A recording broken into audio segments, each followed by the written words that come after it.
Truck चालक हत्या आणि शिक्षक आत्महत्येवरून सामाजिक कार्यकर्त्या अंजली दमानिया आक्रमक झाल्याचं बघायला मिळालं। सामान्यांचं छळ करून त्यांना संपवणारे हैवान बीडमध्ये राहतात अशी टीका दमानिया यांनी केली आहे। बीडमधील हैवानांवर कडक कारवाई झाली पाहिजे अशी मागणी सुद्धा त्यांच्याकडून करण्यात आली।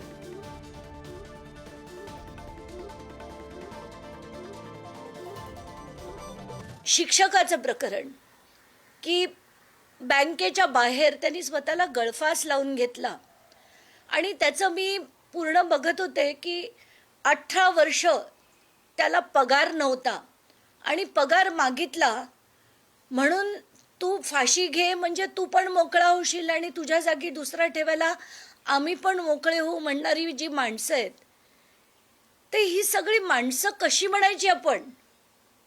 ही जनावर आहेत। खरं तर संस्था चालकाची जबाबदारी असते पगार देणं। संस्था चालकांनी शाळा काढल्या, संस्था काढल्या, स्वतः मान्य केलं विना अनुदानित आम्ही चालवतो म्हणून। पण विना अनुदानित शाळा किंवा संस्था स्थापन करताना या संस्थेने जे काही ॲफिडेव्हिट लिहून दिलेलं आहे त्याच्यानुसार यांना विना अनुदानित तर आहे आणि जे शिक्षक यांच्याकडे नोकरीला आहे त्यांना पूर्ण पगार द्यावा लागतो।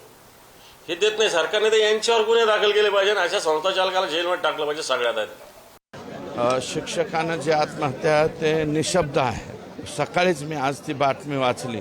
ती बातमी वाचल्याच्या नंतर मन हेलावून जाणारी ती घटना आहे। ज्यांचे नावं त्याच्यात समोर आलेले त्यांच्यावरती कायद्याप्रमाणे त्याच्यामध्ये